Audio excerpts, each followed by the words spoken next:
In this presentation, I will share with you the healthcare expenditures of the United States and the effects on business owners and employees who give and receive health benefits. In addition, I will share the details of personal consumption of healthcare needs per capita and some graphs on where the United States may be headed in the direction of healthcare. The United States healthcare expenditures have been at a rather steady incline for decades, but the last few years have seen larger growth, which continues to increase. The United States healthcare spending is the largest in the world, nearly $10,000 per person per year. The average spending per GDP in the United States is over 50% greater than similarly constructed countries such as Norway, Switzerland, France, and many more. Although as a nation the United States has a large expense for healthcare, are the consumers of this healthcare benefiting through service only? It is possible, but some information about personal health in the United States proves otherwise. In the graph from the Federal Reserve Economic Database site, or FRED, shows the healthcare expenditures for the United States from the years 2000 to 2013. The graph displays the consistent rise in healthcare spending, which will be better explained in more detail later in the presentation. With higher spending on healthcare, are the people really getting healthier, or are they just receiving a larger range of procedures? And are those extended procedures effective? In some cases, the procedures may be effective as our society continues to age and live longer. However, some issues continue to rise. In the United States, people are living longer and potentially fuller lives. As the healthcare system advances and makes new medical discoveries, why does the rate of chronic disease continue to rise? Although healthcare and the ability to treat disease have come a long way, the way people live accounts for many health issues that are not included in the data on the graph. In the graph from the FRED site reveals the personal consumption measures within the United States.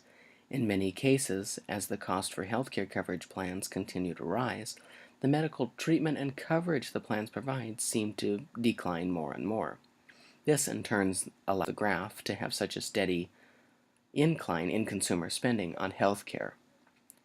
In the United States today, the current healthcare spending is approximately $2.5 trillion, which accounts for just over 17% of the total gross domestic product, or GDP.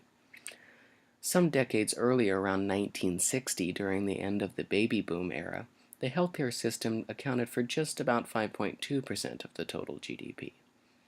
In just over 5 decades, the total healthcare GDP is almost 100 times larger than it was some decades ago.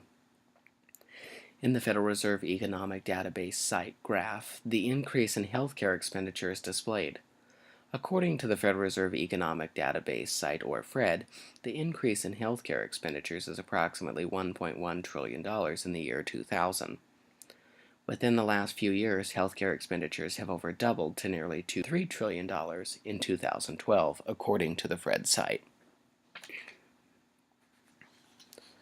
Within the economy, many things such as inflation affect healthcare. In addition to inflation and many other economic assets, the amount of people with and or without insurance coverage for medical needs takes a toll on the economy. About 16% of the United States is uninsured, which accounts for about 29 million people nationwide without health insurance or other form of healthcare coverage.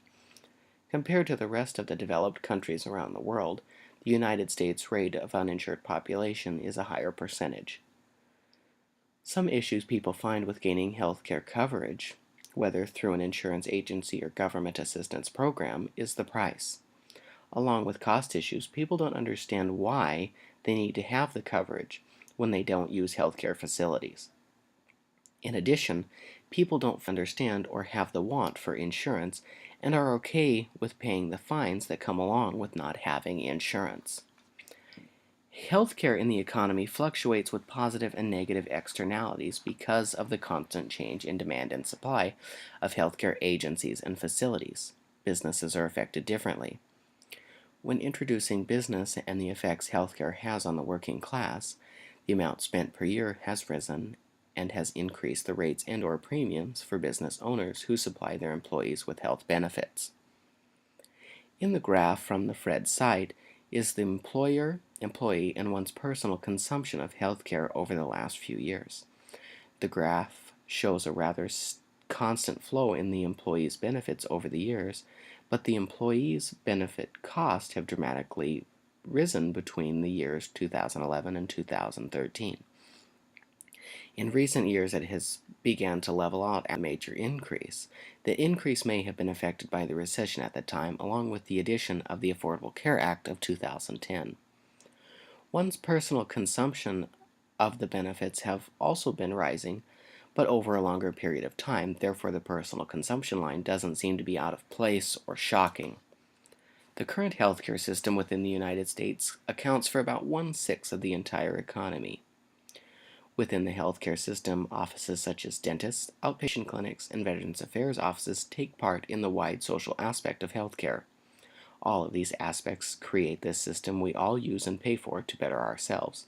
But is the system really providing a better society?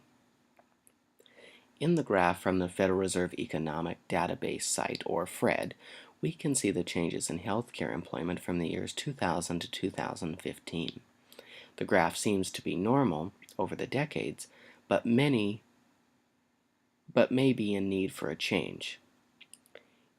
In the graph, there seems to be a rather consistent increase than decrease in the healthcare profession. When the United States entered its most recent recession in 2008, the least growth in the healthcare profession is present. With our current healthcare system, the endless use of experimental medical procedures may result in medical advances. As these medical advances occur, the need for medical professionals in our country will increase. Although medical advances and additional medical professionals could be present, who will pay for these additions? The insured people of society will be responsible for payment of their personal health needs, and those who do not have health coverage will be covered through government programs or out-of-pocket costs. Recently released medical advances have been made public, but come with some concerns. Medical professionals drafted the idea of mobile stroke units, leadless pacemakers for heart patients, and new/more effective ways for transplants of human organs. These medical advances seem to be needed and may prove to be effective over time, but the cost aspect is concerning. However, with the current economy and the way the system of healthcare is operating, a change is coming soon. Compared to some countries around the world, the United States has by far the most expensive healthcare coverage plans per person per year. However, we use the system to our advantage and pay for it as needed to ensure ourselves protection. The system may be a little hectic and in need of some changes, but it seems to work for us at this point. With the election of the new president, one should be concerned of the changes in the healthcare system that could be amongst the United States.